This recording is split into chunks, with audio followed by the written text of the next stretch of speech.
ಸಾರಿಗೆ ನೌಕರರು ನೀಡಿದ್ದ ಡೆಡ್ಲೈನ್ ಅಂತ್ಯ, ಸರ್ಕಾರದ ಜೊತೆ ಮಾತುಕತೆ ಸರ್ಕಾಸ್, ಪ್ರತಿಭಟನಾಕಾರರ ಜೊತೆ ಕೆಎಸ್ಆರ್ಟಿಸಿ ಎಂಡಿ ಚರ್ಚೆ.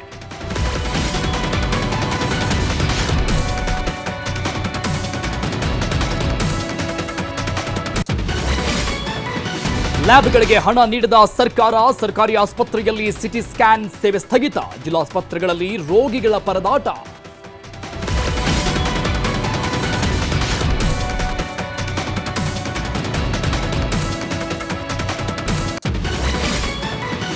ಬಂಡೀಪುರದಲ್ಲಿ ಸಫಾರಿ ಪುನಾರಂಭ, ರೈತರಿಂದ ಪರ ವಿರೋಧ ಚರ್ಚೆ, ಮೇಲುಕಾಮನಹಳ್ಳಿ ಬಳಿ ಪೊಲೀಸರ ಸರ್ಪಗಾವಲು.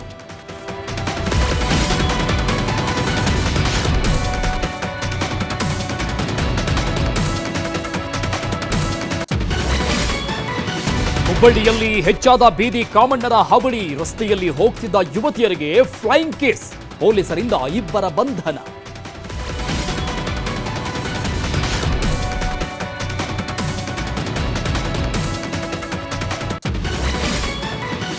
ವಿಕಸಿತ ಭಾರತದ ಕನಸಿಗೆ ಎಐ ಪ್ರೇರಕ, ಎಐ ಮೂಲಕ ಜಾಗತಿಕ ಸಂಪರ್ಕ ಸುಲಭ, ಎಐ ಶೃಂಗಸಭೆಯಲ್ಲಿ ಮುಖೇಶ್ ಅಂಬಾನಿ ಭಾಷಣ.